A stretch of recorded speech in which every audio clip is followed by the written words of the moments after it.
सर्वं वदामि। अस्तु, आरभस्व महोदय। नमो नमः सर्वेभ्यः। अर्षसेवा केन्द्रं पक्षतः अहम् अर्षसेवा पक्षतः अहं भवतां सर्वेषां भवतीनां सर्वासां च सहृदयं हार्दं स्वागतं करोमि। एषा कक्षा लता कक्षा। नाम अत्र वयं सर्वे संस्कृतं पठिष्यामः। तर्हि संस्कृतं नाम किं, के अंशाः वयं सर्वे पठिष्यामः इति प्रश्नः। तर्हि स्थूलतया संस्कृतभारत्याः परिचय इति पाठ्यक्रमं स्वीकृत्य वयं सर्वे संस्कृतं पठामः।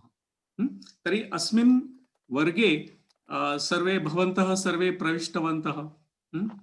भवन्तः सर्वे संस्कृत अनुरागिणः, संस्कृत प्रेमी। तर्हि वर्गस्य कृते काचित् अर्हता अपेक्षिता, नाम एलिजिबिलिटी। तर्हि यथा सस्यं कक्षा आसीत् वा अन्य कापि कक्षा भवन्तः सर्वे यत्र कुत्रापि पठितवन्तः, तर्हि संस्कृतस्य मूलभूत अंशाः अपेक्षिताः ज्ञानार्थं। तान् सर्वान् अंशान् स्वीकृत्य वयं सर्वे अग्रे पठामः। तर्हि अधुना वयं सर्वे अपरिचिताः। तर्हि अस्माकम् अद्य प्रथमं दिनं। तर्हि वयं सर्वे सर्वप्रथम परिचयं कारयामः। अहं प्रथमं मम परिचयं कारयामि। मम नाम, अधुना सर्वे म्यूट् मध्ये भवन्तु कृपया। तेन किं भवति, अनिष्टध्वनिः न आगच्छति, सर्वेषां कृते सौकर्यं भवति। कृपया सर्वे म्यूट् मध्ये भवन्तु। तर्हि मम नाम सन्दीपः देशमुख। अहं नाशिक नगरे वसामि। नाशिक नगरं महाराष्ट्र राज्ये अस्ति। महाराष्ट्र राज्य भारतदेशे अस्ति।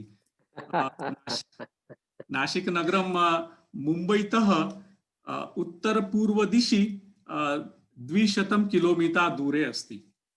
अहं यान्त्रिकी अभियन्ता अस्मि। एकम् उद्योजकः अस्मि। स्वस्य यन्त्रगारम् अस्ति। यन्त्रगारं नाम फैक्ट्री। तत्र औषधार्थं ये रासायनानि आवश्यकानि तस्य निर्माणं भवति। गत प्रायशः 2.5 वर्षाभ्यां, नाम 2.5 years पूर्वं प्राक् अहं संस्कृतस्य अध्ययनं प्रारम्भं कृतवान्। संस्कृत भारत्याः कार्यकर्ता अस्मि। तत्र किमपि दायित्वमपि अस्ति। अधुना नाम संस्कृत भारत्याः प्रवेशः, परिचय इति परीक्षा अहम् उत्तीर्णवान्। अनन्तरं प्रथमा दीक्षा, द्वितीया दीक्षा राष्ट्रीय संस्कृत महाविद्यालय पक्षतः या कापि परीक्षाः भवन्ति, तत्र प्रथमा द्वितीया दीक्षा अपि उत्तीर्णवान् अहम्। एतत् अस्ति। संस्कृतभाषायां मम आसक्तिः अस्ति। संस्कृतभाषा मह्यम् अतीव रोचते। संस्कृत पठनमपि रोचते मह्यं, पाठनमपि रोचते। तर्हि यथाशक्ति,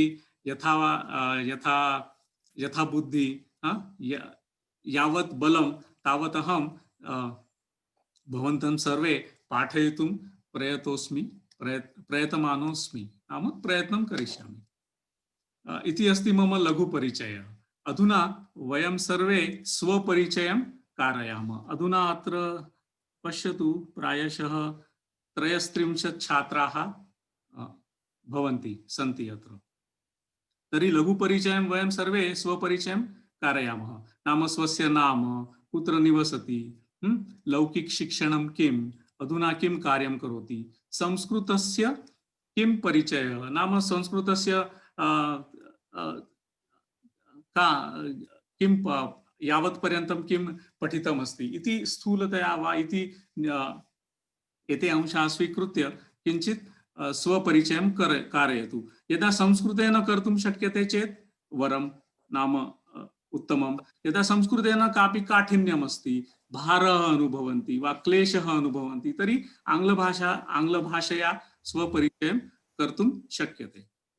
तर्हि आरम्भं कुर्मः। अधुना अत्र पार्टिसिपेण्ट् लिस्ट् अस्ति। अनिल कुमार पुगलिया, कृपया स्वपरिचयं करोतु। नमो नमः। मम नाम अनिलः। अहं बेङ्गलूर् नगरे वसामि। अहं अभियन्ता अस्मि। अहं लाइनक्स सॉफ्टवेयर शिक्षकः भवामि।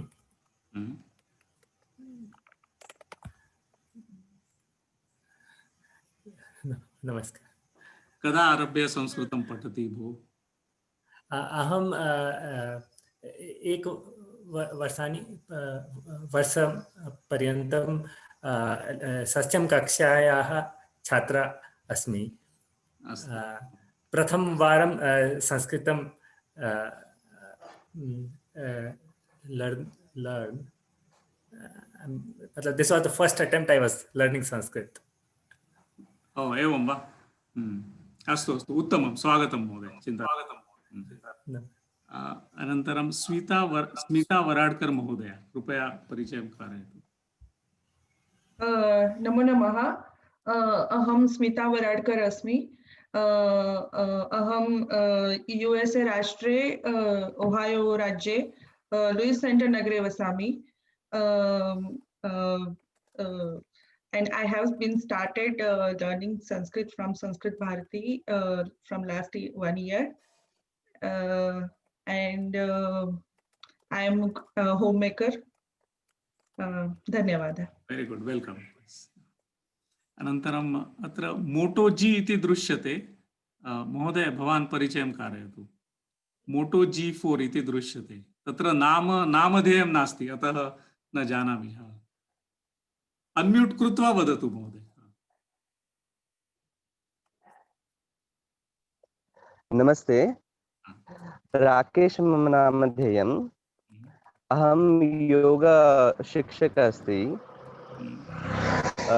खड्गाव प्रदेशे वसति। खड्गाव गोवा प्रदेशे वसति। And I learn Sanskrit 8 to 10 standard and MSc yoga as well. So we have an introductory part. So that. अस्तु, धन्यवाद। धन्यवादः, स्वागतम्। अनन्तरं सरस्वती महोदय, कृपया कारयतु। नमस्ते महोदय। मम नाम सरस्वती कुरुगंटी। अहं ओहायो राष्ट्रे कोलम्बस् नगरे वसामि। अहं गत एकवर्ष पर्यन्तं सस्य कक्षाया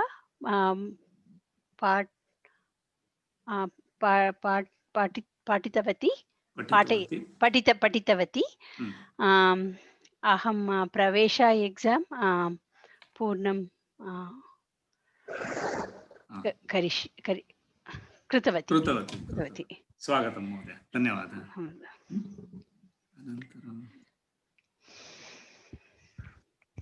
अनन्तरम् अखिला अत्र अस्ति। नमस्ते, मम नाम अखिला। अहं सस्यं कक्षायां पठितवती गतवर्षम्। अहं गृहिणी अस्मि। अहं बेङ्गलूर् नगरे वसामि। स्वागतं महोदय, धन्यवादः। अनन्तरं सुकन्या महोदय। नमस्ते, मम नाम सुकन्या। अहम् आस्ट्रेलिया देशे सिड्नी नगरे वसामि। अहम् एतत् वर्षे फेब्रुवरी मासे प्रवेशपरीक्षां लिखितवती। अहं पार्ट टाइम कार्यं करोमि। अनन्तरम् अहमपि वालंटियर् अस्मि। अहम् 8 छात्रान् बिगिनर् संस्कृतं पाठयामि प्रति रविवासरे। धन्यवादः। उत्तमं, स्वागतं महोदय, धन्यवादः। अनन्तरं लावण्या राम महोदय, कृपया करोतु। नमस्कारः, मम नाम लावण्या। अहं स्काट्लाण्ड् देशे वसामि। सस्यं कक्षायाः गतवर्षम् अहम् अपठम् प्रवेशपरीक्षा अपि अलिखम् इदानीं लता पठनार्थम् अहं पाकमोदं करणीयं करोमि। नमस्कारः। उत्तमं, धन्यवादः, स्वागतम्। एस् रामाणी महोदय। नमस्ते, नमो नमः। मम नाम स्वप्ना। अहं ह्यूस्टन् नगरे वसामि, परन्तु इदानीं कोयम्बतूर् नगरे आगच्छामि। कोयम्बतूर् नगरे बद्धा अस्मि। Oh, I've come. Okay. I started with Sasyam class 1 year ago. अहं गृहिणी अस्मि। स्वागतम्। कनन विजी महोदय कृपया वदतु। अनम्यूट कुर्मः।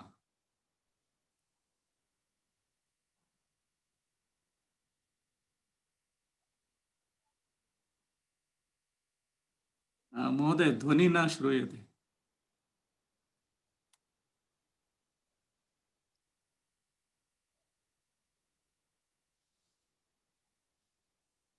किमपि न श्रूयते भोः। नमस्ते, किमपि न श्रूयते।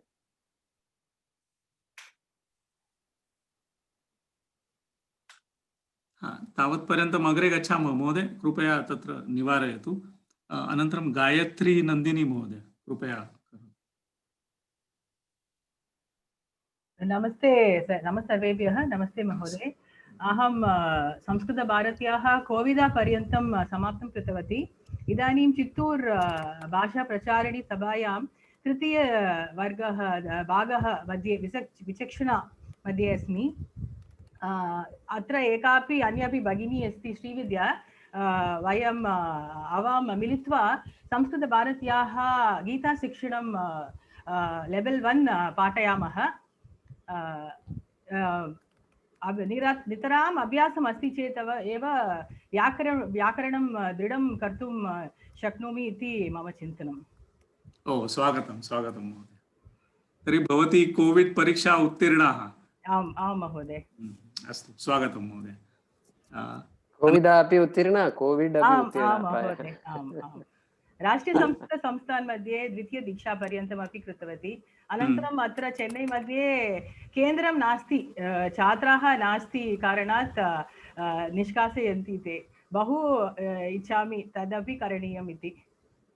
तर्हि पुनः एकवारं परिचय पाठ्यक्रमं पठितुम् इच्छति महोदय? आम्, अभ्यासम् इतोपि आवश्यम्। इतराम् अस्ति चेदेव। चिन्ता नास्ति, चिन्ता नास्ति। स्वागतं स्वागतम्। अनन्तरं किल्नगर् गणेशन् महोदय। नमस्कारः। मम नाम माधवन्। अहं चेन्नै नगरे वसामि। अहं प्रवेशपाठं पठामि। 20 years back I studied Sanskrit. I forgot Vyakaranam, so I'm trying to recollect. Yeah. So Pathyagram you have already cleared? No, I'm now doing it. Taking the you're exam doing January. it. अस्तु महोदय, स्वागतं भवतु। धन्यवादः। अनु आनंद महोदय कृपया वदतु। नमो नमः। मम नाम अनुराधा। अहं फेब्रवरी मासे अहं सिड्नी नगरे वसामि। फेब्रवरी मासे एव अहं प्रवेशपरीक्षा दत्तवती। इदानीम् अहं गणितस्य शिक्षिका अस्मि पाठशालायाम् अत्र। धन्यवादः। धन्यवादः। कृतिका महोदय। नमो नमः। मम नाम कृतिका। अहं कैलिफोर्निया फ्रीमांट नगरे वसामि। अहं संस्कृतभारती वर्षद्वयं पठितवती। अहं गृहिणी। धन्यवादः। धन्यवादः। जया महोदय। नमो नमः महोदय। मम नाम जया। अहम् ओहायो राष्ट्रे कोलम्बस् नगरे वसामि। अहं गृहिणी अस्मि। दशवर्षे प्राक् संस्कृतभारतीशिबिरम् अहं participated. So from then I started learning Sanskrit. धन्यवादः। धन्यवादः। तर्हि प्रवेशपरीक्षां कृतवती वा महोदय? I'm yet to give, but I'm reading. Okay, अस्तु, स्वागतम्। इंदिरा एन महोदय। सर्वेभ्यः नमो नमः। मम नाम इंदिरा। अहं UAE देशे अबुधाबी नगरे वसामि। बेङ्गलूरुतः अत्र आगतवती। जुलै मासे IIT रूर्की संस्कृत क्लब् संस्कृतभारत्याः मेलनेन एकः पाठ्यक्रमः आयोजितवत्। तत् पाठ्यक्रमं प्रथमवारं संस्कृतं पठनाय अहं गृहीतवती।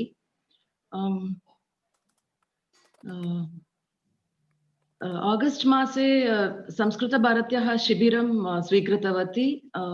मम प्रवेशपरीक्षा आगामि वर्षे जून् मासे भविष्यति। अस्तु, उत्तमं महोदय, धन्यवादः। धन्यवादः। सुनील कुमार महोदय। नमो नमः। सर्वेभ्यः नमो नमः। मम नाम सुनील कुमार। अहं केरला देशे तिरुवनन्तपुरम नगरे वसामि। अहं संस्कृतभारती तिरुवनन्तपुरम मण्डले सम्भाषणवर्ग कृतवान्। Subsequently, IIT इंदौर से लेवल 1 संस्कृत भारती मध्य मंडलम इंदौर से लेवल 1 संस्कृतं कृतवान्। अहं सेवानिवृत्त तन्त्रज्ञः अस्ति। महोदय, उत्तमं, धन्यवादः। इतोपि किमपि वक्तुम् इच्छति? क्षम्यताम्। No, I thought I cut you short. So if you were you trying to say something? No. धन्यवादः। धन्यवादः महोदय। सचिन महोदय, सचिन अम्बे इति दृश्यते। सर्वेभ्यो नमो नमः।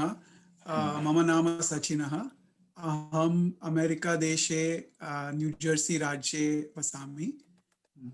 अहं संगणक तन्त्रज्ञ सॉफ्टवेयर इंजीनियर अस्मि। ममापि संस्कृतं पठनं बहु रोचते। अहं संस्कृत भारती एवं IIT रूर्की कार्यक्रमः YouTube उपरि for the last 5 months I've been attending that.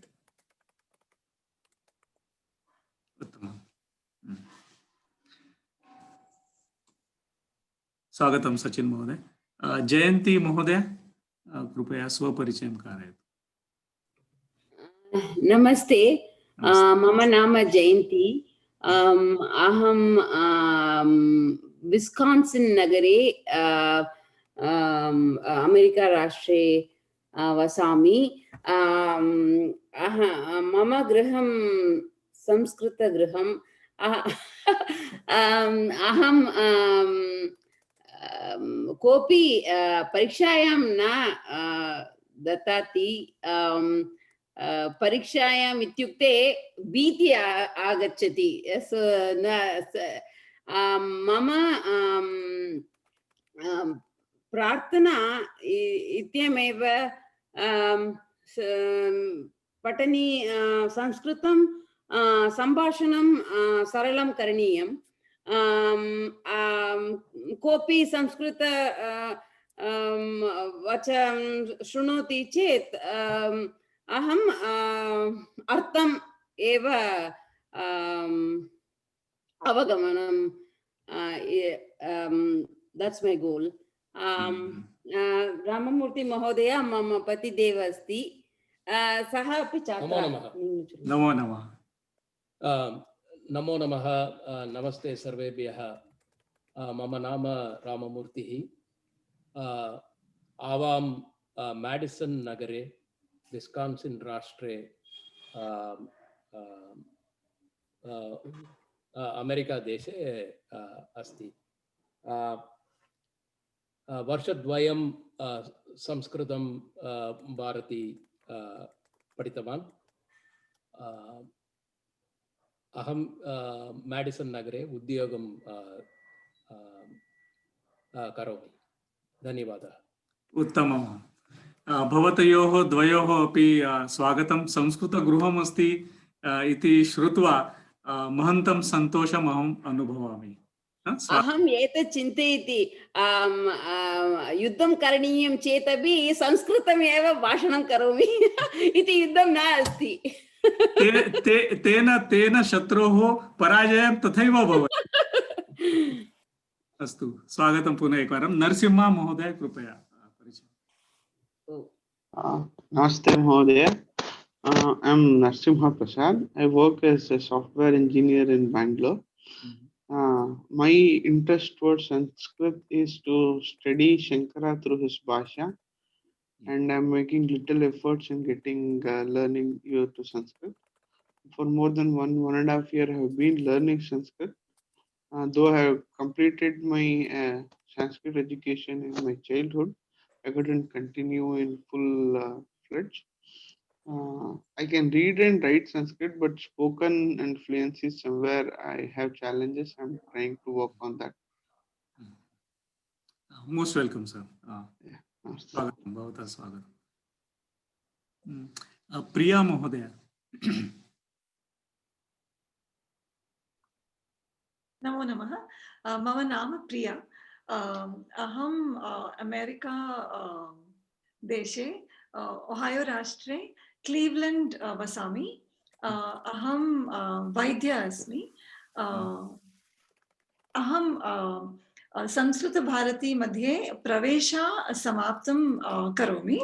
मम सम्भाषणं किञ्चित् श्रान्तः अस्ति। अहं इम्प्रूव् करोमि इति चिन्तयामि। स्वागतं, धन्यवादः। श्रीविद्या श्रीहरि महोदय। नमस्तेभ्यः। मम नाम श्रीविद्या। अहं चेन्नै नगरे वसामि। इदानीम् अहं कोविदा पठन् अस्मि। अग्रिमवर्षे जनवरी मासे अहं परीक्षां ददामि कोविदा मध्ये। अनन्तरम् अहं सम्भाषणवर्गं प्राक्सोपानवर्गं चालयामि। इदानीं गायत्री भगिनी अस्ति। आवां मिलित्वा कारयामः। इतोपि अधिक संस्कृतवर्धनं भवेत् इति कारणेन अहम् अत्र योजितवती। धन्यवादः महोदय। उत्तमम्, अस्तु। अहं गृहिणी अस्मि। अहं गृहिणी। तर्हि ये अंशाः वयं सर्वे पठिष्यामः ते तु कोविड् पाठ्यक्रमे तु अधुना सर्वे पठितवती। आं महोदय, इतोपि अधिक दृढीकरणं भवेत् इति कारणेन एव अहं। स्वागतं, स्वागतम्, उत्तमं। धन्यवादः महोदय। लक्ष्मी महोदय।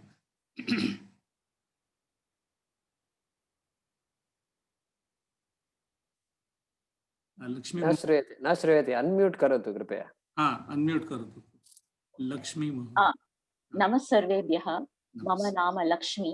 अहं चेन्नै नगरे वसामि। अहं गृहिणी। अहं कोविदा पाठं पठन् अस्मि। धन्यवादः। पठन्ती अस्ति। जान्वरी मासे परीक्षां दास्यामि। उत्तमं, स्वागतं महोदय। धन्यवादः। कनन विजी महोदय, अधुना वक्तुं शक्यते वा?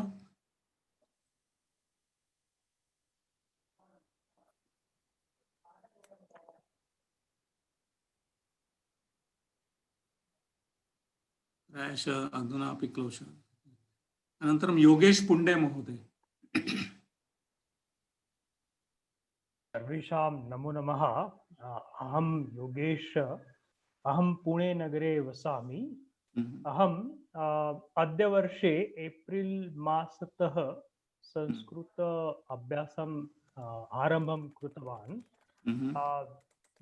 चिन्मय विश्वविद्यालय संस्कृत इजी कोर्स कृतवान्, and also IIT Roorkee Sanskrit Bharati level 5 अधुना पठामि। अधुना पठति, अस्तु, उत्तमं। धन्यवादः महोदय। धन्यवादः महोदय, स्वागतम्। एन कार्तिक महोदय कृपया स्वपरिचयं कारयतु। सर्वेभ्यः नमस्काराः। मम नाम कार्तिकः। अहम् इदानीं बेङ्गलूरुनगरवासी, मूलतः मैसूरुनगरात्। अहं संस्कृतव्यवस्थितरूपेण कदापि न पठितवान्। तदर्थम् इदानीं पञ्जीकृतवान्। लता सस्याभ्यां द्वौ अपि पञ्जीकृतवान्। गुरुवर्गेभ्यः मम दीर्घदण्डनमस्कारान् मनसा समर्पयामि। स्वागतं स्वागतं। मया सह भवान् प्रायशः वार्तालापं कृतवन्तौ। स्वागतं महोदय। धन्यवादाः। रामेश्वरी काळे महोदय। नमः सर्वेभ्यः। अहं रामेश्वरी। अहं महाराष्ट्रतः अत्र अमेरिकादेशे आगतवती। अमेरिकादेशे कैलिफोर्निया राज्ये वसामि। इतः पूर्वम् अहम् ओहायो राज्ये वसितवती। तत्र चिन्मयसंस्थाने संस्कृतभारत्याः कक्षा प्रचलिता आसीत्। तत्र प्रथमवारं संस्कृतपरिचयः अभवत्। तदनन्तरं गतवर्षे शिकागो नगरे गङ्गोत्री शिबिरं प्रचलित आसीत्। तत्र अपि अहं गतवती। अहम् अभ्यासपुस्तकं पूर्णं कृतवती। धन्यवादः। धन्यवादः महोदय, स्वागतम्। अनन्तरं सुवर्णा सुवर्णा गुंगे महोदय। सर्वेभ्यः नमो नमः। मम नाम सुवर्णा गुंगे। अहं पुणे नगरे वसामि। 10 मासतः अहं संस्कृतम् अध्ययनं करोमि। मह्यं संस्कृत बहु रोचते। मह्यम् इच्छा अस्ति शास्त्र इत्युक्ते फिजिक्स् केमिस्ट्री इति संस्कृतमाध्यमेन पठितुम् इच्छति। तदर्थम् अहं संस्कृतं पठामि। IIT रुर्की 4th लेवल मध्ये अस्मि। विविधानि करोनाकाले विविधानि कार्यक्रम अस्ति संस्कृतेन। अहम् एतत् कार्यक्रमपि कृतवती। इदानीम् अहं लता कक्षायाम् अस्मि। अहं बहुत आनन्दित अस्मि। मम शिक्षक भवान् अस्ति, अतः धन्यवादः। धन्यवादः महोदय, स्वागतं। भवत्याः स्वागतं। भवती अपि पुणे नगरतः, सन्दीप महोदय अपि नासिक नगरतः। प्रसूना महोदय। सर्वेभ्यः नमस्ते। मम नाम प्रसूना। अहं केनडादेशे विक्टोरिया नगरे वसामि। I was a student of Sasyam too. So I've been learning Sanskrit from past 1 year, and I've cleared the Pravesha exam, and I'm a software engineer. Welcome. Dhanyawada. Yes, welcome. Anantaram Rajeshwari. Priya Raghuram, कृपया वदतु। प्रिया रघुराम। नमः सर्वेभ्यः। मम नाम प्रिया। अहं टस्टिन् नगरे California प्रदेशे वसामि। अहं गृहिणी अस्मि। गत 15 मासे सस्यं कक्षायां पठितवती। I am looking forward to learning from you, महोदय। उत्तमं महोदय, स्वागतं स्वागतं। श्रीनिवासन KS महोदय। नमः सर्वेभ्यः। मम नाम श्रीनिवासन्। अहं चेन्नैनगरे वसामि। गत 1 वर्षतः संस्कृताभ्यासं कृतवान्। अहं तन्त्रांशनिपुणः अस्मि। I want to learn more of Sambhashanam and the Vyakaranam. That is why I joined the Lata. Because I could able to write and read all these things, but when I talk, we cannot talk fluently. That is the main thing I wanted to join. धन्यवादः. धन्यवादः महोदय, स्वागतम्. राजश्री नारायण महोदय. सर्वेभ्यः नमो नमः. अहं राजश्री नारायण अस्मि. अहं कोलकाता नगरे वसामि. अहं भारतीय विद्याभवनस्य प्रारम्भपरीक्षा कृतवती. धन्यवादः. धन्यवादः. कदा परीक्षां कृतवती महोदय? एक वर्षं गतवर्षे अस्तु, गतवर्षे वा? अस्तु, गतवर्षे लिखितवती. धन्यवादः महोदय. धन्यवादः. शिवकामी बालसुब्रह्मण्यम. नमस्ते महोदय, मम नाम शिवकामी. अहं चेन्नैनगरे वसामि. अहं गृहिणी अस्मि.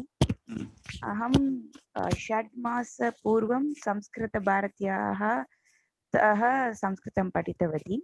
अहं परीक्षाकक्ष्यायामपि पठन् अस्मि. अहं संस्कृतं लिटरेचर् पठनम् इच्छामि इति कारणेन लता कक्षायां पञ्जीकरणं कृतवती. धन्यवादः. धन्यवादः महोदय. प्रायशः सर्वे परिचयं कृतवन्तः इति अहं मन्ये. कोऽपि शिष्यते वा? कोऽपि अवशिष्टः वा? कापि अवशिष्टः वा? अस्तु, प्रायशः सर्वे कृतवन्तः. अस्तु, तर्हि अग्रे गच्छामः. अस्माकं मध्ये अद्य उपस्थिताः सन्ति मान्यवरान्. नाम अर्षसेवाकेन्द्रस्य संस्थापकः, मम शिक्षकः अपि श्रीमान् जयकुमार महोदयः. अहं महोदयस्य स्वागतं करोमि अस्मिन् कक्षे, अस्मिन् वर्गे, क्षम्यताम्. तर्हि महोदयं निवेदयामि यत् किमपि अस्मान् बोधयतु, अस्माकं मार्गदर्शनं करोतु इति अहं प्रार्थये. महोदय. सर्वेभ्यः नमस्काराः. मम नाम जयकुमारः. सन्दीप् महोदयः तु मम शिक्षकः इति उक्तवान्, किन्तु इदानीं कः शिक्षकः इति प्रष्टव्यं. भवान् अपि सम्यक्, सः अपि सम्यक् संस्कृतं जानाति.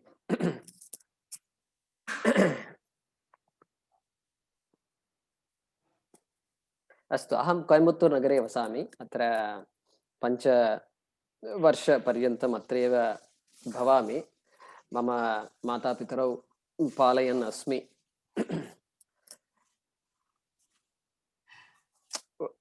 प्रायः 2 दशकवर्षाणि पूर्वं, 25 वर्षाणि पूर्वं अहं मम गुरोः भाषणं श्रुतवान्. स्वामी दयानन्द सरस्वती इति अमेरिका देशे. तत्र मम अस्माकं शास्त्रेषु आसक्तिः अभवत्. शास्त्रं पठनीयम् इति. पूर्वमपि किञ्चित् इच्छा आसीत्. आदिशङ्कराचार्यः इति चलनचित्रम् आसीत् किल, जीवी अय्यर् इति सः निर्माणं कृतवान्. सः तत्र शङ्कराचार्यः तत्र तस्य मित्राणि सर्वाणि संस्कृतभाषया सम्भाषणं कुर्वन्तः सन्तः खलु. अतः मम मनसि अपि किञ्चित् प्रश्नः उत्पन्नः. अस्माकं शास्त्राणि, वेदाः संस्कृतभाषायां लिखिताः. अस्माकं वैज्ञानं भवतु, तत्र फिजिक्स् वा केमिस्ट्री वा इत्यादि, गणितं वा, भास्कराचार्यः लीलावती लिखितवान् ग्रन्थः, तदपि संस्कृतभाषायामेव आसीत्. चाणक्यः अर्थशास्त्रं कस्यां भाषायां लिखितवान्? संस्कृतभाषायामेव, न तु आङ्ग्लभाषायाम्.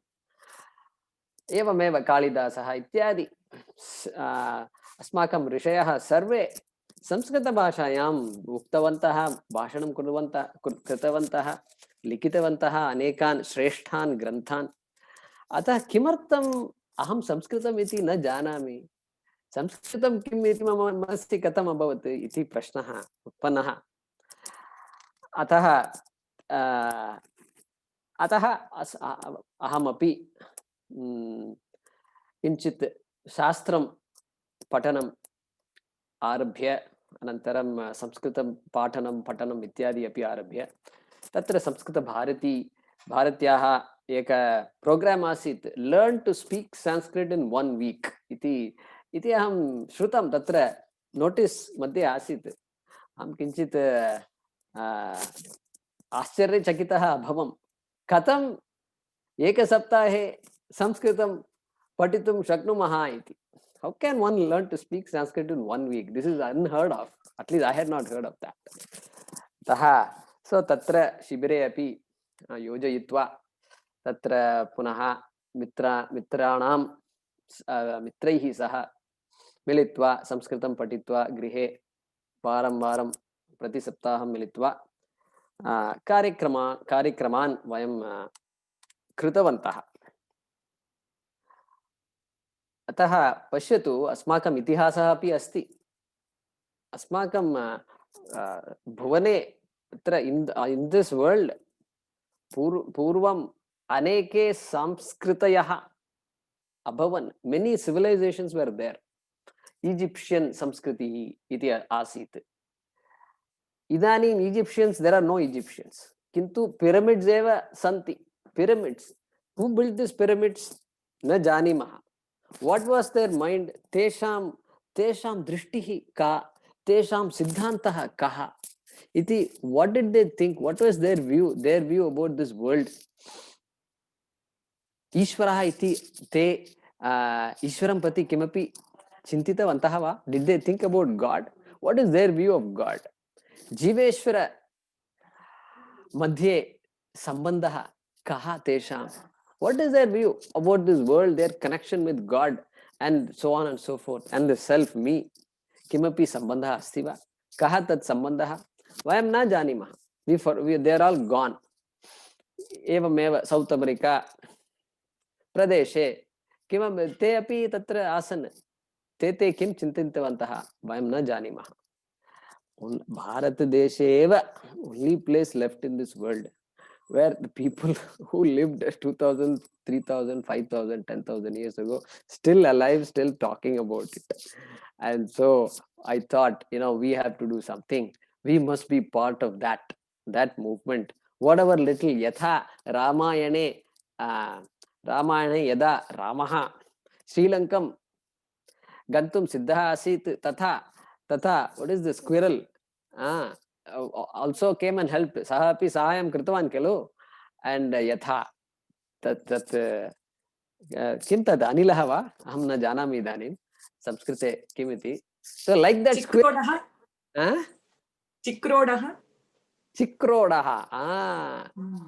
Chikrodaha vat. Tadvat vayamapi kimapi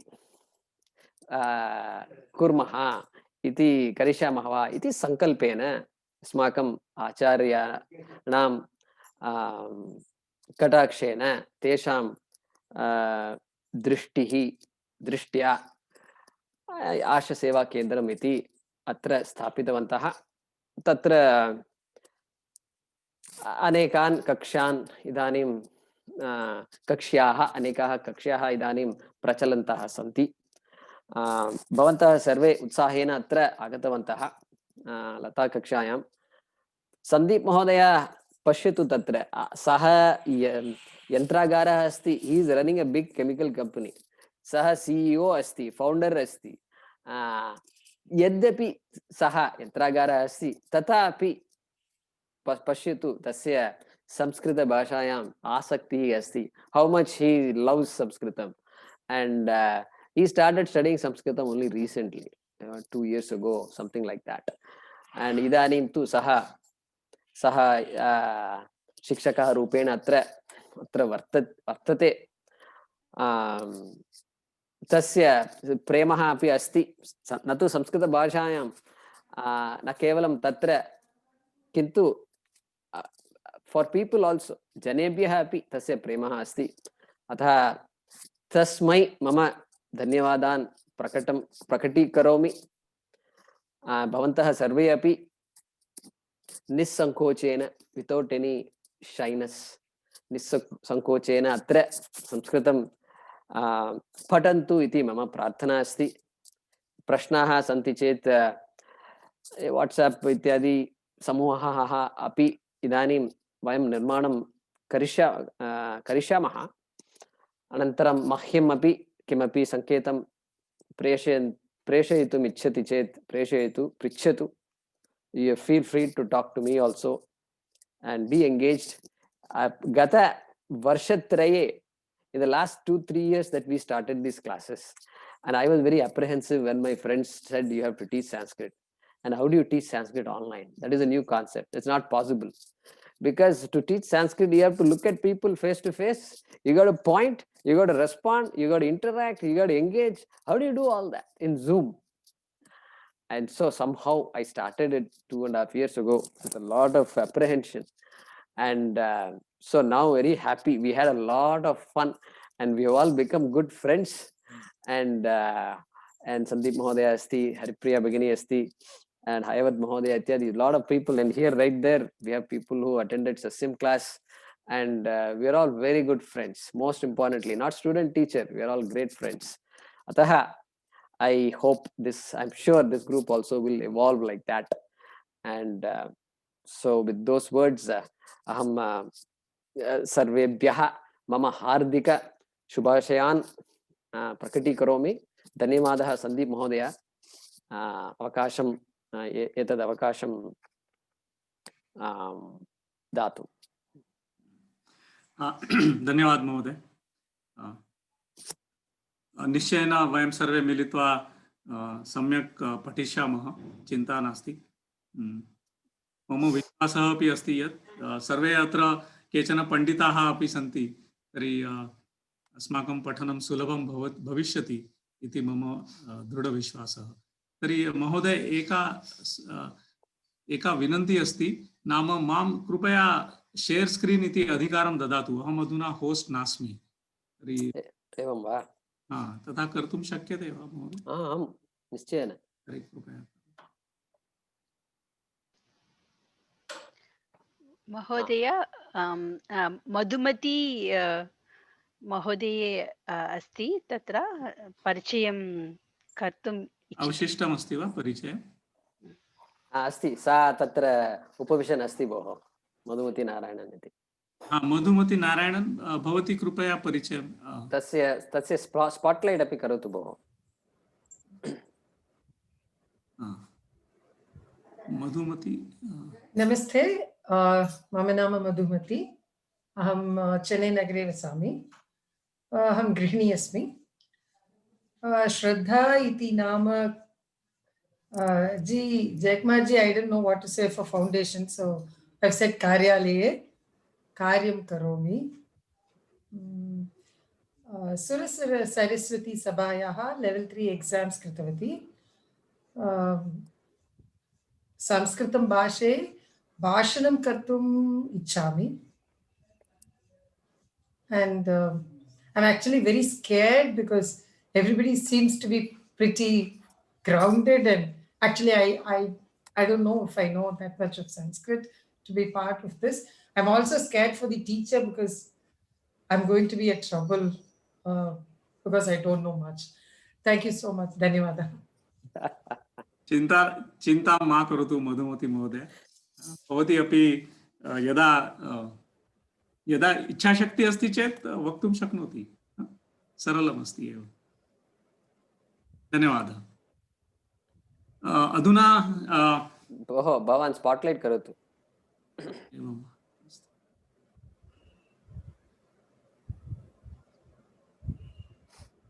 अधुना तेन किं भवति, अहं सर्वान् द्रष्टुं न शक्नोमि। अस्तु, अधुना अस्माकं कक्षा अस्ति, सर्वे परिचयं कृतवन्तः। अस्माकं कक्षा, अस्माकं नियमाः।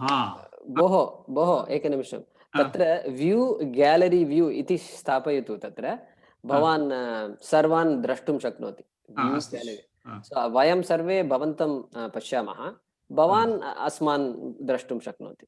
तर्हि अधुना स्पाट्लैट् वीडियो प्रचलन् अस्ति वा? आम्, प्रचलन् अस्ति। धन्यवादः। तर्हि अस्माकं कक्षा, अस्माकं नियमाः। एतत् सर्वे कर्तुं शक्नोति वा? Does everybody agree to this? It is our class. We will have our niyamaah.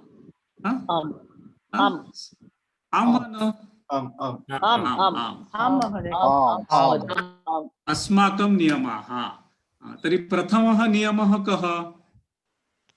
भवन्तः एव वदन्तु. Be on time. समानसमये वर्गे प्रविश्यामः. उत्तमम्. नाम पादोनसप्तवादने नाम तस्मात् निमिषद्वयं निमिषत्रयं पूर्वम् एव कक्षायां प्रविशामः. उत्तमम्. अनन्तरं कः नियमः अस्माकं कक्षायाः नियमः? नाम स्थूलतया नियमः. अत्र मिलिटरी नाम सैन्यः नास्ति नाम परञ्च स्थूलतया पादोनसप्तवादने नियमः. म्यूट् मध्ये भवामः. म्यूट् मध्ये भवामः. बहु उत्तमं. निश्चयेन श्रवणं कुर्मः. निश्चयेन श्रवणं कुर्मः. उत्तमम्. अग्रे संस्कृतभाषेण वक्तुं प्रयत्नं कुर्मः. बहु उत्तमं महोदय. संस्कृतभाषया एव वयं सर्वे वदामः. परस्परं सम्भाषणं कुर्मः यथाशक्ति कुर्मः. नो चेत् आङ्ग्लभाषया वदतु. संस्कृतभाषेन वदामः तेन दोषाः भवन्ति, प्रमादाः भवन्ति चेत् चिन्ता नास्ति. लज्जां त्यक्त्वा संस्कृतेन वदामः इति नियमः. चतुर्थः नियमः. अग्रे निश्चयेन गृहकार्यं गृहपाठं मननं क्रमेण श्रद्धया कुर्मः. श्रद्धया क्रमेण गृहपाठं कुर्मः. उत्तमम्. तर्हि प्रायशः एते अध्यापकः लघु लघु एव वार्तां उपयोगं कर्तुं शक्नुमः. कठिनवाक्यम् इत्युक्ते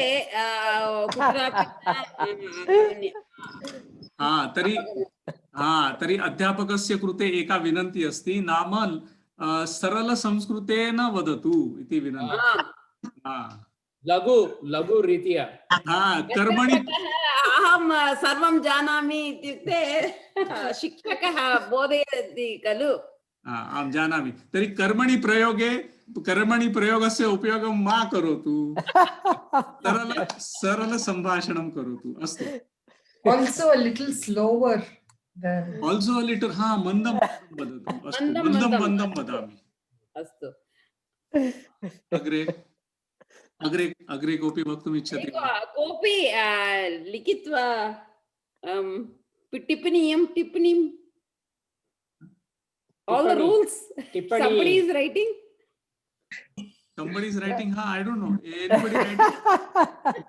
मनसि एव स्थापितवन्तः. मस्तके स्थापयामः. मस्तके रेकार्डिंग भवति. रेकार्डिंग भवति. न रेकार्डिंग भवति अतः दृश्यतु. रेकार्डिंग भवति अतः तत् दृष्ट्वा. लेखनेन विना संस्कृतपठनं भवति वा? अहं न जानामि. अहं न श्रुतवान् पूर्वं. तर्हि गृहपाठम् अस्ति. लेखने एव. तर्हि अस्तु. तर्हि एते सर्वे नियमाः वयं सर्वे अङ्गीकुर्मः. वयं सर्वे परिपालयामः. मन्दं वदामि. वयं सर्वे नियमान् परिपालयामः.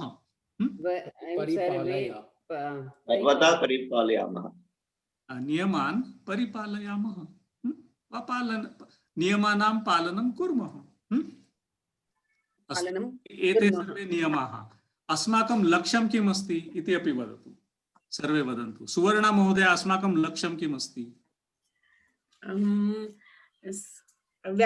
किञ्चित् व्याकरण अभ्यास, व्याकरणस्य पठनं, व्याकरणस्य पठनं कृत्वा किमपि विषय ज्ञातुं शक्नुमः. तथैव सिद्धता भविष्यति. अस्तु. तर्हि मुख्यतः व्याकरणस्य पठनं. अग्रे अस्माकं लक्ष्यं किमस्ति? गायत्री महोदया वक्तुं शक्यते वा? सम्भाषणं सम्यक् करणीयम् इति। भाषायाः वर्धनम् अपि वयं सर्वे करणीयं। भाषायाः स्तरवर्धनं, भाषायाः नाम भाषायाः स्तरवर्धनं, भाषायाः स्तरवर्धनं कथं भवति, कथं भवितुं शक्यते? गायत्री महोदय। नितरां सम्भाषणं सरलसंस्कृतेन सम्भाषणं कुर्मः, अनन्तरं पाठयामः अपि, पाठयित्वा एव सम्यक् सम्भाषणं कर्तुं शक्नुमः। यथाशक्ति तदा गृहे अपि लघुवाक्यानि अस्माकं गृहे एव वक्तुं शक्यते। तर्हि अपरम् एकम् अस्माकं लक्ष्यमस्ति संस्कृत सम्भाषणं। तत् कथं सिद्धं भवति? तस्य अभ्यासं कृत्वा, नाम सम्भाषणं कृत्वा कृत्वा सम्भाषणं कृत्वा सम्भाषणस्य अभ्यासः भवति। अस्तु, तर्हि संस्कृतस्य पठनम् एकं लक्ष्यम्, अपरं लक्ष्यम् अस्ति संस्कृतस्य भाषणं, संस्कृतेन भाषणं। तर्हि अन्यम् एकं बिन्दुमस्ति, नाम स्तरवर्धनं कथं भवति? यदा अस्माकं संस्कृतशब्दकोशस्य वर्धनं भवति। संस्कृतशब्दकोशस्य वर्धनं भवति। संस्कृतशब्दकोश वा शब्दसम्पदायाः वर्धनं कथं भवति, कथं भविष्यति? कोऽपि वक्तुं शक्यते वा? कोऽपि वक्तुम् इच्छति वा? श्रुत्वा श्रुत्वा श्रवणेन, अस्तु, श्रवणेन, अनन्तरं श्रवणेन उपयोग करणीयम्। उपयोगं कृत्वा मननं कृत्वा अपि उपयोगं वारं वारं उपयोगं कृत्वा उत्तमं। पठनेन अपि, पठनेन लघुकथा संस्कृत पत्रिका पठनेन अपि शब्द संग्रह वर्धते। तर्हि तादृशं वयं सर्वे मिलित्वा प्रयत्नं करिष्यामः। नामः गच्छति, बालकः गच्छति, तर्हि गच्छति, गच्छ धातुः अस्ति, याति, याति अपि गच्छति अस्ति, आयाति, आगच्छति, तथैव वयं सर्वे मिलित्वा नूतनाः शब्दाः, यदा यदा प्रायशः गायत्री महोदया वा अन्य कोऽपि छात्रः नूतनं शब्दं पठति, तर्हि अस्माकं वर्गे सः वदति वा सा वदति, ओ एतत् शब्दमस्ति, एषः शब्दः अहं नूतनं शब्दम् अहं पठितवान्। तर्हि वयं सर्वे मिलित्वा तादृशम् अस्माकं शब्दसङ्ग्रहस्य वर्धनं करिष्यामः। तर्हि स्थूलतया किं? संस्कृतस्य पठनं, संस्कृतस्य भाषणस्य, संस्कृतेन भाषणस्य स्तरवर्धनम् इति अस्माकं लक्ष्यमस्ति। अन्य कोऽपि लक्ष्यमस्ति वा? अन्य किमपि लक्ष्यमस्ति वा अस्माकं? want to enjoy learning the class.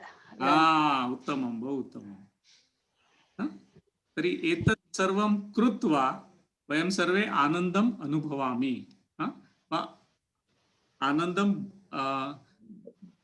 अनुभवामि यत्किमपि। तर्हि तत्तु सर्व मम मतमपि अस्ति। नाम सा प्रक्रिया, सा एका प्रक्रिया अस्ति। नाम अस्माकं पठनम् एका प्रक्रिया अस्ति। यदा वयं सर्वे तां प्रक्रियां कुर्मः तदा आनन्दम् अनुभवामः एव। नाम we must enjoy what we are learning, that is a prerequisite. अस्तु, तर्हि एतत् सर्वम् अस्माकं कृतम्। अधुना समयः अस्ति, अधुना पश्यतु अत्र।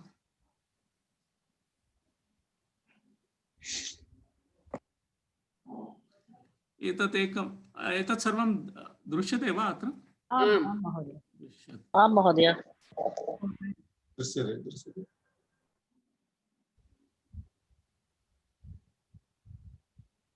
अहं टेक्नालजी मध्ये किञ्चित् न्यूनः अस्मि, तर्हि संस्कृत अस्ति गूगल मध्ये। एकनिमिषम्। अधुना दृश्यते वा? आम् आम्। पश्यतु, एतदेकं सुभाषितम् अस्ति। सुखार्थी चेत् त्यजेत् विद्यां, विद्यार्थी चेत् त्यजेत् सुखम, सुखार्थिनो कुतो विद्या, कुतो विद्यार्थिनः सुखम। जयंती महोदय, उच्चैः वदतु।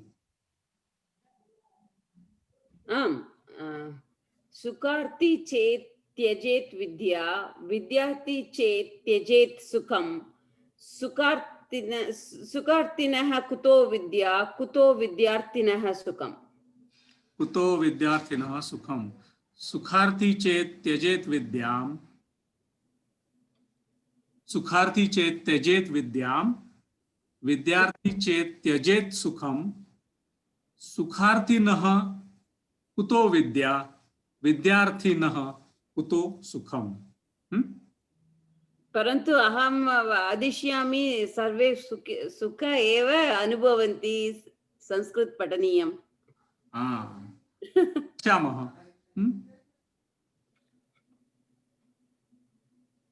तर्हि सुखार्थी चेत् त्यजेत् विद्याम्,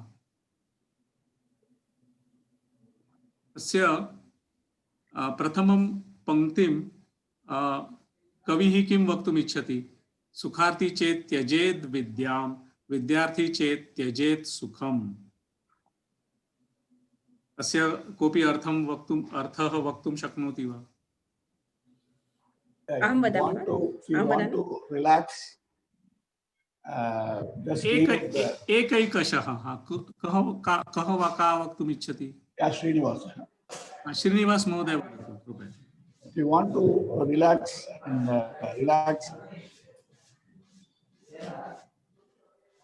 and वदतु।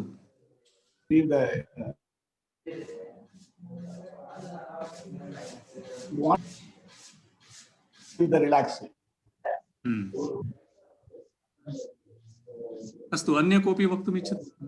अहं वदामि वा? हाँ, वदतु सुवर्णा।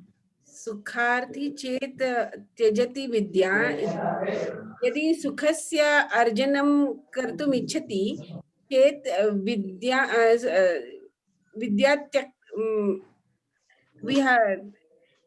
सुखार्थी चेत् त्यजेत् विद्या, यदि सुखस्य अर्जनं कर्तुम् इच्छति चेत् विद्या न अर्जनं कर्तुं भवेत्। विद्या त्यक्त्वा हि सुखस्य अर्जनं करोतु। अहं वदामि महोदय। हाँ, रामेश्वरी महोदय भवतु। हाँ, उत्तमं, अवगतं।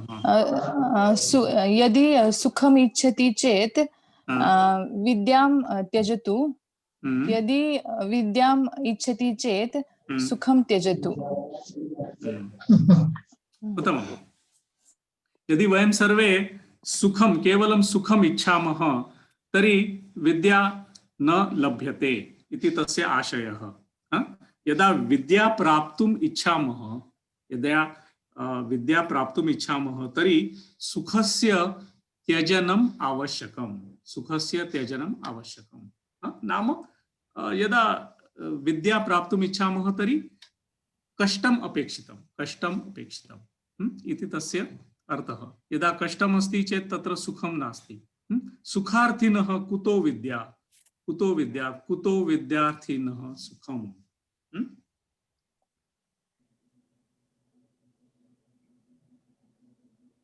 एतस्याः पंक्तेः अर्थः कः? सुखार्थिनः कुतो विद्या, विद्यार्थिनः कुतो सुखम्। प्रयत्नं करोतु। अनिल कुमार, भवान् प्रयत्नं करोतु। सुखार्थिनो कुतो विद्या, विद्यार्थिनः कुतो सुखम्। Anil Kumar पुगालिया।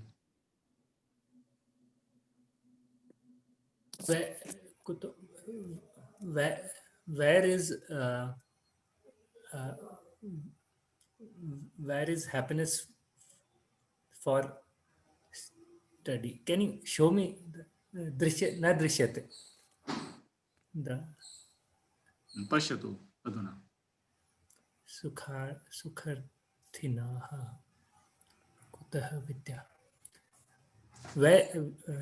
English, where is knowledge for the pleasure loving, and where is love for the vidyarthi, knowledge loving? अहं वदतुम् इच्छामि। महोदय अस्तु अनिल कुमार अवगतम्। महोदय अहं वदामि वा? श्रीविद्या। हाँ श्रीविद्या महोदय वदतु कृपया।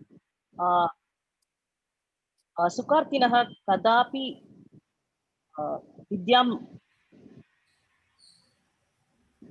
सुखार्थिनः कदापि विद्यार्थिनः सर्वदा त्यजति सुखं पठनार्थं।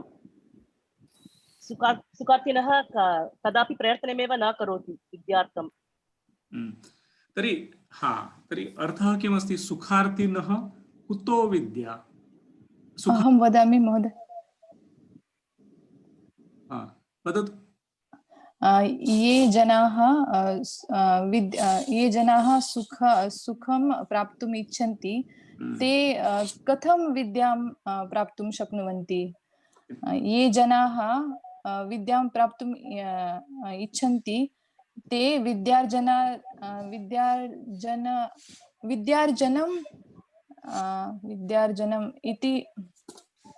विद्यार्जनम् अत्र एव सुखं प्राप्तुं शक्नुवन्ति।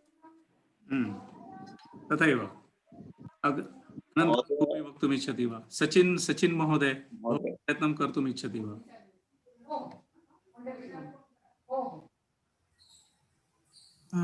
महोदय कुतो इत्युक्ते अर्थं किम्? कुतः कुतः वेर् कुतः कुतः इत्युक्ते फ्रॉम वेर् कुतः फ्रॉम वेर् मूषकः कुतः आगच्छति? जलं कुतः आगच्छति? जलं कुतः निस्सरति?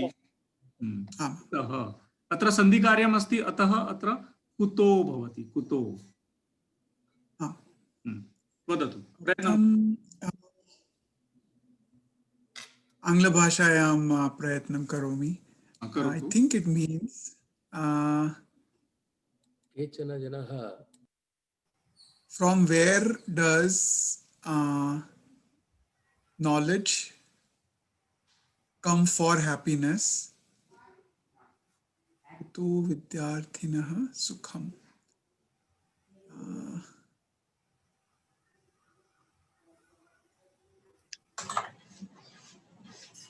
न अहं न जानामि। अस्तु कार्तिक महोदय भवान् करोतु। सरि पश्यतु अत्र पश्यतु। सुखार्थिनः कुतो विद्या कुतो विद्यार्थिनः सुखम्।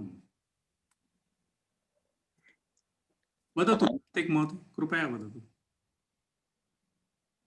अहं प्रयत्नं कर्तुम् इच्छामि। करोतु। सुभाषितकारः यत्र पृच्छति प्रायः पृच्छति सुखार्थिनः विद्या आगच्छति वा अथवा विद्या आगच्छति वा अवगतं वा अथवा विद्यार्थिनः सुखं प्राप्तुम् इच्छति वा इति पृच्छति। अत्र प्रायः तस्य अभिप्रायः जिज्ञासु परि अस्ति। प्रायः पृच्छति सुखम् इच्छति वा इति पृच्छति। विद्यार्थी यदि विद्यायाः प्राप्तुम् इच्छति सः सुखम् इच्छति वा इति पृच्छति। यदि सुखिनः अस्ति चेत् विद्या इच्छति वा इति पृच्छति। इति मम न तथा नास्ति। अहं प्रयत्नं करोमि वा? करोतु। तस्मात् पूर्वं अनु आनन्द महोदय हस्तम् उन्नीतवती। आम् महोदय नमस्ते। सुखीर्थिनः विद्यार्थिनः सप्तमी विभक्ति अस्ति। सुखार्थिनः षष्ठी बहुवचनं। षष्ठी बहुवचनं। आम् धन्यवादः। अस्तु जयन्ती महोदय भवान्। नमस्ते महोदय। केचन जनाः सुखम् इच्छन्ति चेत् विद्या न सिद्धम्। केचन जनाः विद्या इच्छन्ति चेत् सुखं कष्टकरं, सुखं न प्राप्तम् इति अहं चिन्तयामि। एकनिमिष आनन्द महोदय, तत्र षष्ठी एकवचनम् अस्ति, मया दोषः कृतः, तर्हि बहुवचनं नास्ति, क्षम्यताम्। एतत् शुभाषितम् assumption अस्ति सुखं and wisdom are mutually exclusive, which is not right. आनन्दम् अपि सुखं। महोदय, अहं वक्तुम् इच्छामि। वदतु। विद्यार्जनार्थं सुखं त्यजतु। यदि सुखम् इच्छामि तर्हि विद्या प्राप्तुं न शक्नोमि, not possible। अस्तु, अन्य कोऽपि वक्तुम् इच्छति वा? महोदय, अखिला महोदय वदतु। सुखम् इच्छति चेत् सुखार्थी कदापि प्रयत्नं न करोति, आलस्यम् अपि भवति। अतः कुतः सः विद्यां प्राप्तुं शक्नोति? विद्यार्थिनः सः प्रयत्नं करोति, तस्य आलस्यं नास्ति, अतः सः सुखं प्राप्तुं न शक्नोति। उत्तमं। तत्र एतदस्ति सम्यक् उत्तरं। तर्हि प्रथमं पङ्क्तिं सुभाषितकारः वदति, तत्र अर्हता अस्ति। यदा विद्यार्थी भवितुम् इच्छति चेत् सुखं त्यजतु इति अर्हता अस्ति। एलिजिबिलिटी नाम आङ्ग्लभाषायाम् एलिजिबिलिटी। यदा भवान् विद्यार्थी भवितुम् इच्छति चेत् सुखं त्यजतु, यदा सुखार्थी भवति चेत् विद्यां त्यजतु इति अर्हता अस्ति प्रथमे। अनन्तरं द्वितीयां पङ्क्तौ सुभाषितकारः वदति, सुखार्थिनः कुतो विद्या, सुखार्थिनः कुतो विद्या, ते तत्र विद्यां न लभ्यते सुखार्थिनां। यथा अखिला महोदया उक्तवती तादृशं, नाम सुखार्थिनः परिश्रमं कुर्वन्ति, श्रमं कुर्वन्ति, अतः विद्यार्थिनः, क्षम्यताम्, अतः तत्र ते सुखं न अनुभवन्ति। तथैव सुखार्थिनः कार्यं न कुर्वन्ति, विद्या प्राप्त्यर्थं किमपि कार्यं न कुर्वन्ति, अतः कुतो विद्या प्राप्स्यन्ति इति सुभाषितकारः वदति। इति आशयः आसीत्। अवगतं सर्वे?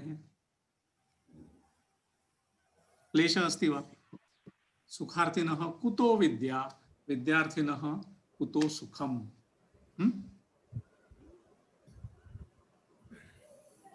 अस्ति वा?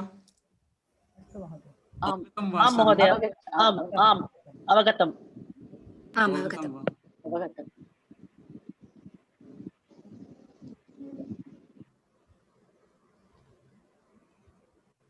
तर्हि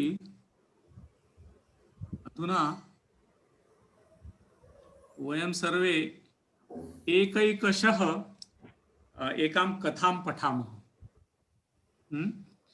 अत्र अधुना अहं न जानामि, परञ्च अत्र बहवः छात्राः सम्यक् संस्कृत अधीतवन्तः, नाम पठितवन्तः।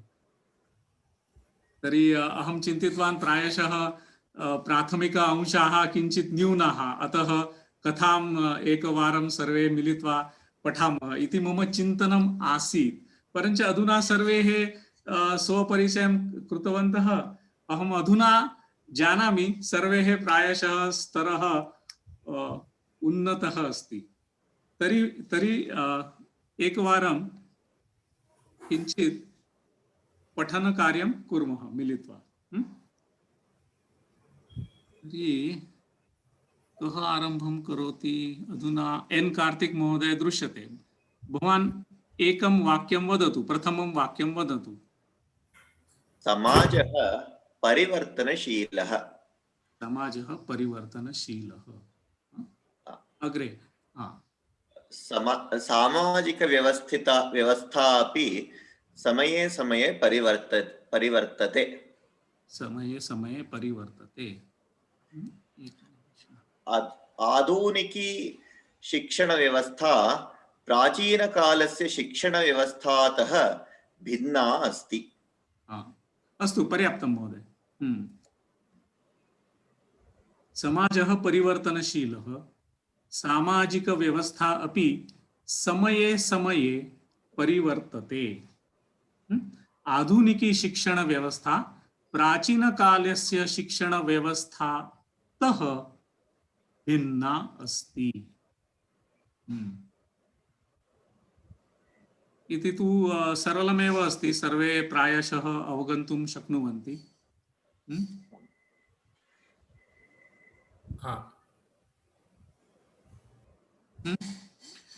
पश्यतु, परिवर्तनशीलः परिवर्तयते, परिवर्तते, परिवर्तते। एतदस्ति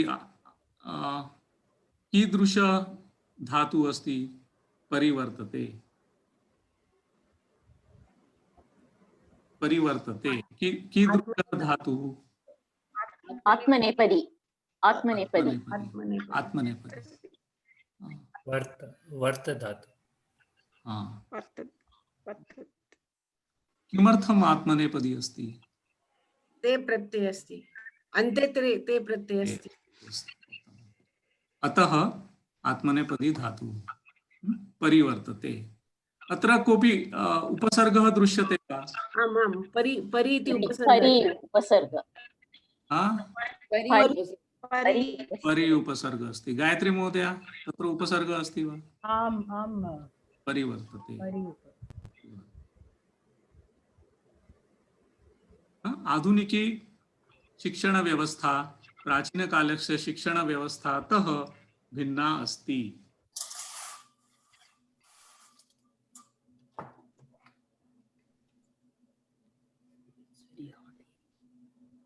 अत्र कस्याः विभक्तेः प्रयोगं भवति? शिक्षण पंचमी विभक्ति महोदय। पंचमी विभक्ति। प्रथम कालस्य षष्ठी विभक्ति। पंचमी एकवचनम्। अत्र भिन्ना किमर्थम् आगतः? भिन्ना इति विशेषण अस्ति, स्त्रीलिंग रूप भिन्नस्य रूप भिन्ना। भवती सर्वाणि उत्तराणि ददाति। एकनिमिष, अन्ये अपि अवसरः। लक्ष्मी महोदय, तत्र भिन्ना शब्दः कुतः आगतः? अहं न जानामि। किमर्थं भिन्न न? किमर्थम् इति न? Screen sharing. स्क्रीन शेयर, क्षम्यतां करोतु। अत्र भिन्ना किमर्थम् आगतः शब्दः? विशेषण। कस्य विशेषणम्? शिक्षण व्यवस्थायाः विशेषणं। शिक्षण व्यवस्था इति विशेष्य भिन्ना इति विशेषणम्। उत्तमम्। अग्रे कः पठति? महोदय, एक शंका अस्ति। In the first sentence, समाजः परिवर्तनशीलः, there is no verb. समाजः परिवर्तनशीलः अस्ति इति अध्यारतः अस्ति। But why they don't mean here there is no verb? तस्य आवश्यकता नास्ति महोदय। अहं शिक्षकः अस्मि, द्वयोः अपि साधु।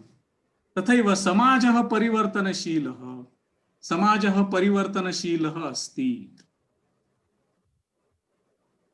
Okay, but it may be asti or nasti, right?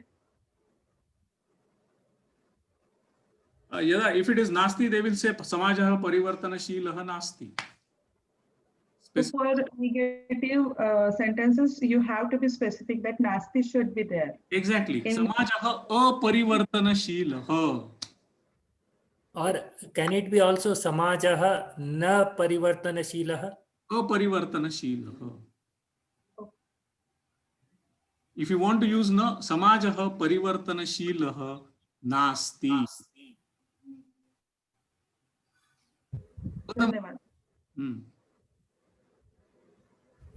तत्र प्रत्येकस्मिन् वाक्ये क्रियापदस्य उपयोगं तु भवितुम् अर्हति एव। नाम क्रियापदस्य उपयोगं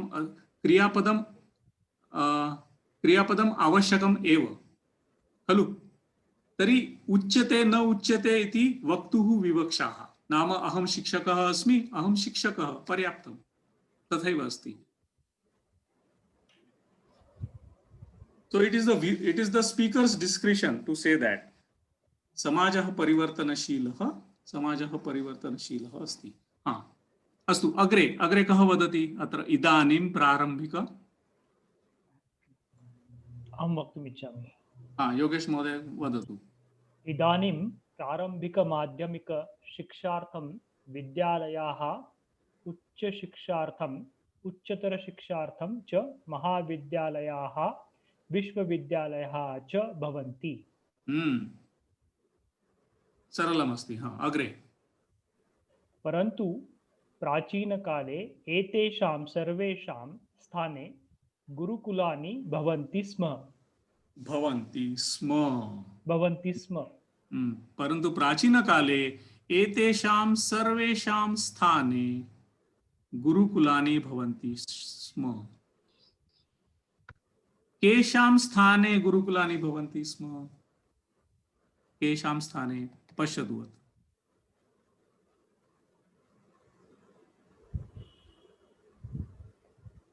प्राचीनकाले केषां स्थाने? विद्यालय महाविद्यालयस्य स्थाने। पूर्णवाक्यं वदतु। मम प्रश्नं सरलमस्ति। प्राचीनकाले केषां स्थाने गुरुकुलानि भवन्ति स्म?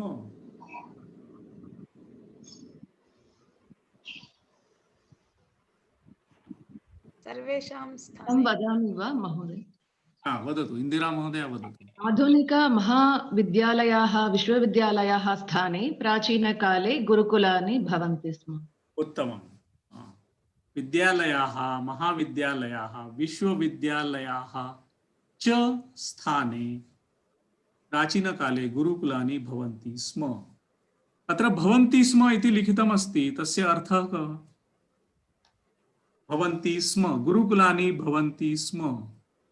भूतकालः वा अभवत्? अहं प्रश्नं पृच्छामि, उत्तरं ददातु। भवन्ति स्म, भूतकालः। अनन्तरं अन्य कोऽपि वक्तुम् इच्छति वा? महोदय वदति भूतकाल। अनन्तरं were there. Like we are saying in English, we used to have. Used to have. Anantaram? Were existing. So past continuous. Present. Past continuous. Astu.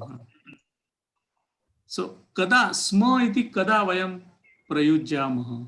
स्म इति कदा, तस्य उपयोगं कदा कुर्मः? भवन्ति स्म। तत्र एकवाक्यः लट् लकार अस्ति स्म। If we put sma at the end, it becomes bhutakala. It becomes bhutakala, but why did he not say abhavat va abhavan? Why did he not say that? Why did he say bhavanti sma?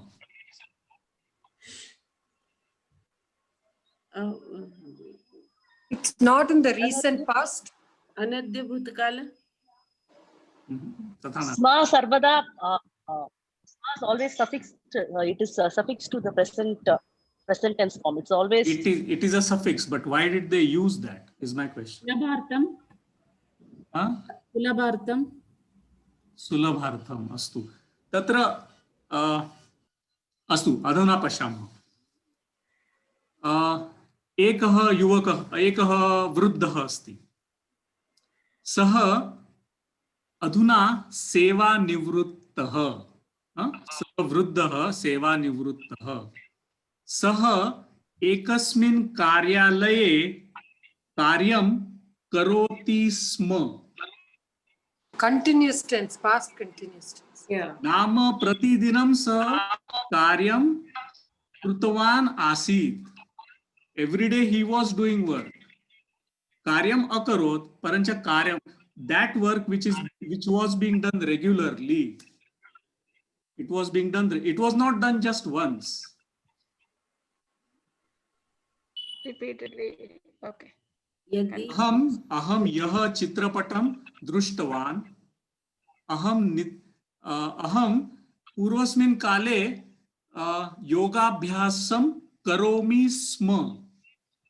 अवगतं वा? भेदः अस्ति तत्र। I was doing yoga abhyas every day for some time in the past, and yesterday I just saw the movie. इति तस्य आशयः। एकवारं क्रिया कृतवान्, अनन्तरं नितरां क्रियां कृतवान्, तत्र स्म इति उपयुज्य, तत्र स्म इति शब्दस्य उपयोगः। Is it like I used to do types? Regularly. So whatever verb or whatever action was being done regularly, and that if you want to tell in bhutkal, then you can say sma. Atah bhavanti sma. Atah bhavanti sma.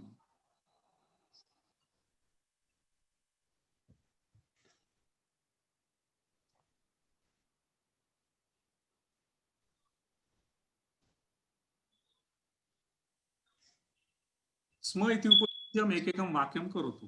स्म।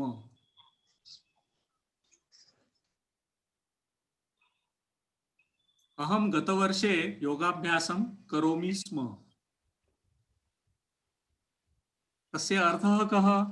अहम गतवर्षे निरन्तरं योगाभ्यासं कृतवान्, अधुना योगाभ्यासं न करोमि इति तस्य आशयः।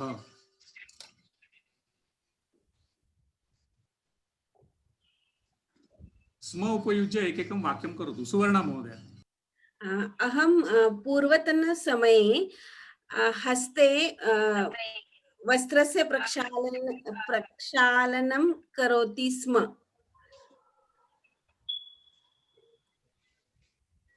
हस्तेन वस्त्रप्रक्षालनं करोति स्म।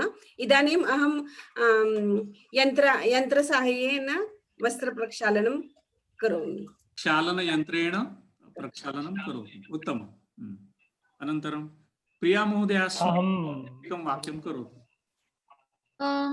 अहं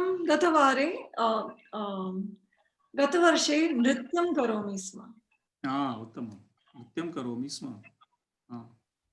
इन्दिरा। अहं कार्यालये कार्यं करोमि स्म। कार्यालये कार्यं करोमि स्म। अस्तु। नीता महोदय तु एकं वाक्यं स्म। अनन्तरं श्रीविद्या महोदय स्म उपयुज्य एकं वाक्यं करोतु। अनम्यूट भवतु। प्रथमम् अनम्यूट भूत्वा करोतु। अहं गायामि स्म। अहं गायामि स्म। उत्तमम्। तस्य आशयः स्पष्टः अस्ति इति अहं मन्ये। अहं गायामि स्म नाम अहं पूर्वं गायामि, इदानीम् अधुना अहं न गायामि। अस्तु। आम्। अनन्तरं सरस्वती महोदया करोतु एकं वाक्यं स्म उपयुज्य। गतवर्षे प्रतिदिनम् अहं मधुरं खादामि स्म। मधुरं खादामि स्म। उत्तमम्। अहं वदामि महोदय। वदतु। अहं पूर्वं विद्यालयं गच्छति स्म। अहं गच्छामि स्म। उत्तमम्। अनन्तरं केचन हस्तम् उन्नीतवन्तः। Somebody has raised their hand. I am not able to find out who it is. That was me, Madhumati. वदतु मधुमती महोदय। अहं पूर्वं कॉफी टी पिबामि स्म। कॉफी टी इत्युक्ते किम्? अधुना न पिबति। कॉफी टी इत्युक्ते किं संस्कृतभाषा? I don't know. चायपानं वा कॉफी? अग्रे महोदय स्वप्ना स्वप्ना रमाणी महोदय। अहं सस्यं कक्षायां पठामि स्म। अहं सस्यं कक्षायां पठामि स्म। अधुना लता कक्षायां पठामि। उत्तमम्। वदामि महोदय। वदतु महोदय। अहं पूर्वं 16 वर्षेभ्यः वित्तकोशे कार्यं करोमि स्म। उत्तमम् उत्तमम्। साधु। अहं करोमि। करोतु, प्रयत्नं करोतु। अहं शीतलपानीयानि पिबामि स्म। पिबामि स्म। अहं वदामि। वदतु महोदय। अहं द्विचक्रवाहने गच्छामि स्म। द्विचक्री वाहने गच्छामि स्म। द्विचक्रिकया गच्छामि स्म। द्विचक्रिकया गच्छामि स्म। उत्तमम्। अहं वक्तुम् इच्छामि। वदतु महोदय। पूर्वतनकाले अहं रासायनिक अभियन्ता स्म। रासायनिक अभियन्ता स्म। अधुना? I used to be chemical engineer. अधुना अपि अस्ति खलु? इदानीं नास्ति। कथं, किमर्थं नास्ति? इदानीं रासायनिक अभियन्ता एज अ कार्यं न करोति। इदानीं IT वर्क करोमि। पूर्वस्मिन् काले अहं रासायनिक अभियन्ता रूपेण कार्यं करोमि स्म। भवान् तु आजन्म नाम आजन्मनि रासायनिक भविष्यति एव खलु? रासायनिक अभियन्ता रूपेण कार्यं करोमि स्म। अधुना नाम संगणक अभियन्ता रूपेण कार्यं यत्किमपि तन्त्रांश अभियन्ता रूपेण कार्यं करोमि। धन्यवादः महोदय। सत्यं खलु? आम्। अवगतं वा? स्पष्टमस्ति। स्पष्टमस्ति। अस्तु। अहं वदामि वा? वदतु। पूर्वकाले मन्दिरं गत्वा प्रार्थनां करोमि स्म। प्रार्थनां करोमि स्म। उत्तमम्। अधुना अहं मनसि एव प्रार्थनां करोमि। मन्दिरं न मन्दिरं न गच्छामि। कोरोना कारणात् अहं गृहात् बहिः न गच्छामि, अतः मनसि एव प्रार्थनां करोमि। अग्रे महोदय नरसिंह महोदय करोतु। अहं संस्कृत तथा शास्त्र अध्ययनं गुरुमुखेन अध्ययनं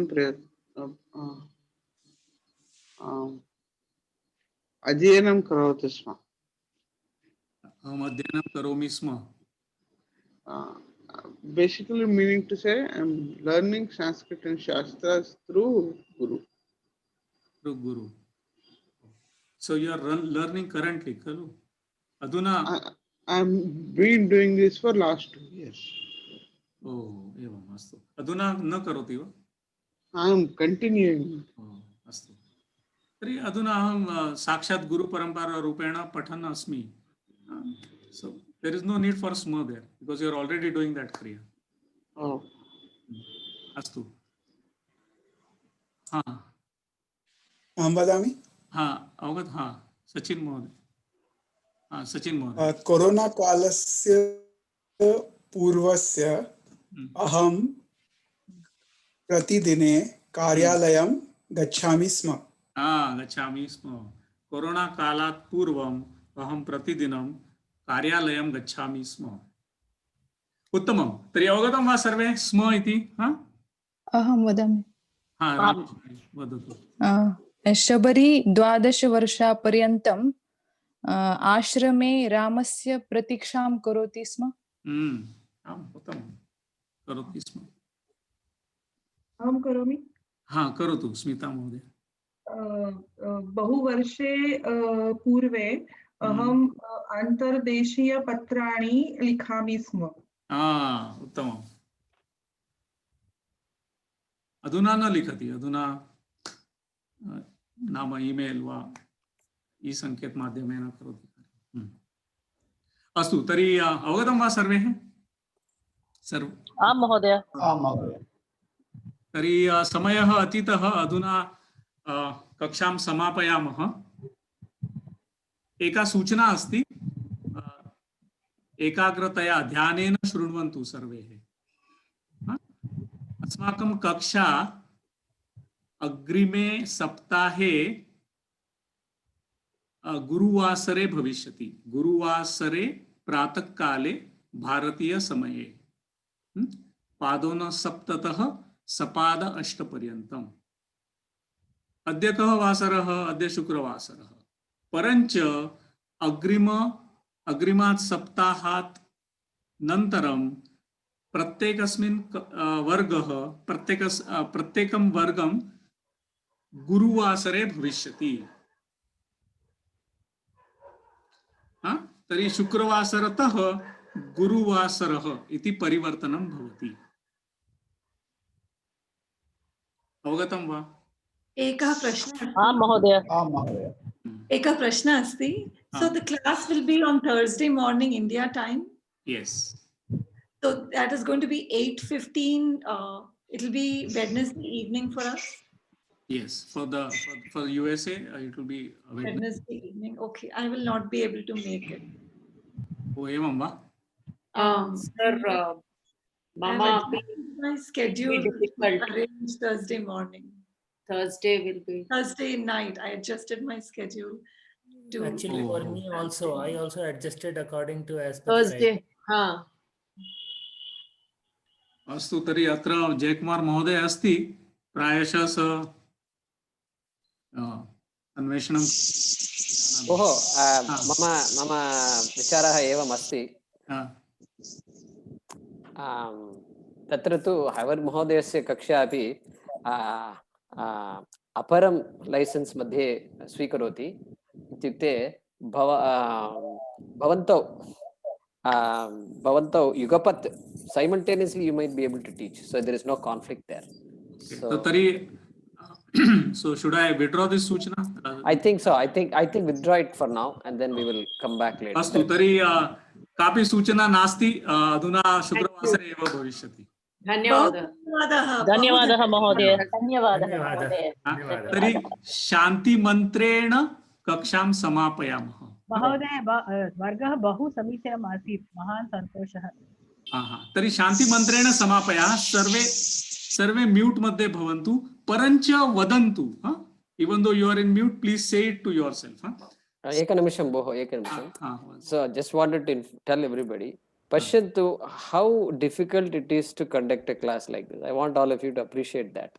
For a teacher especially, right? So everybody is talking simultaneously and everybody wants to say, so how do you manage all this? It's not difficult, not easy at all. So I think you all also have a responsibility, and the responsibility is that you have to be cautious about what's going on in class.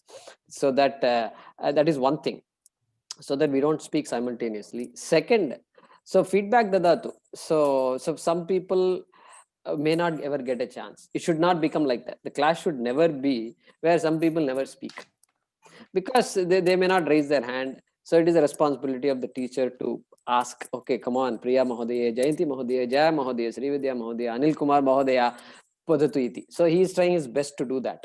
And so there is a lot of cooperation needed between the student and teacher in this class with so many people. If there are only 3 people, 4 people, not a problem. So I want all of you to appreciate that and, help Sandeep Mahodaya as much as you can. And if there is any feedback you want to give him in class or privately, give him that so he can adopt the situation. So maybe suddenly he's on mute and he's talking. Obviously you have to tell him that you're on mute, but noise is there. Somebody is unmuted and there is a noise of buses and vehicles moving. So this can disturb the class. So we have to be very cautious. Everybody has to contribute to the effectiveness of the class. Somebody said the class was very good. So the class can be very bad also. It's possible. I'm just saying quickly it can turn from good to bad. Correct? Quickly, because there is some noise and there is somebody and this and that can audio problems. This technology is there. So we have to be careful. And so please help Sandeep Mahodaya as much as you can so that he can help you as much as he can. Okay?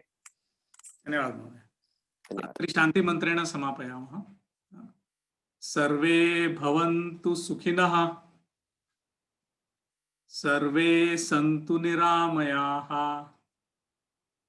सर्वे भद्राणि पश्यन्तु, मा कश्चित् दुःखभाग् भवेत्। ॐ शान्ति शान्ति शान्तिः। अस्तु, धन्यवादः सर्वेभ्यः। पुनर्मिलामः। शुभदिनं, शुभरात्रिः। धन्यवादः महोदय। धन्यवादः। धन्यवादः। अग्रिमशुक्रवारे अग्रिमे शुक्रवासरे मिलामः। धन्यवादः। एकः प्रश्नः। वदतु। अहं पाठशालायां I teach at the school, and usually at this time I'm in class. Is it okay if I watch the video and do the Grihapatam, but in the December holidays I can join in the class? Yeah, that's okay. That's optional. You can watch the video and study. तथा कर्तुं शक्यते. In my lunch break, just for that half an hour? Yeah, that's fine. That's okay. Okay, thank you very much. धन्यवादः सर्वेभ्यः। धन्यवादः महोदय। धन्यवादः। भोः एकः विचारः अस्ति। सो तत्र ऐवर् महोदयस्य कक्षायां भवान् अपि वर्तते खलु? अस्तु, चिन्ता नास्ति महोदय। अहं चलचित्रं दृष्ट्वा अभ्यासं करिष्यामि। अत्र महोदय रेकार्डिङ्ग् स्थगयतु कृपया। करोमि।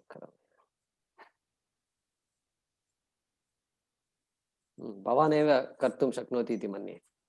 एवं वा? नो चेत् भवान् अस्माकं होस्ट् इति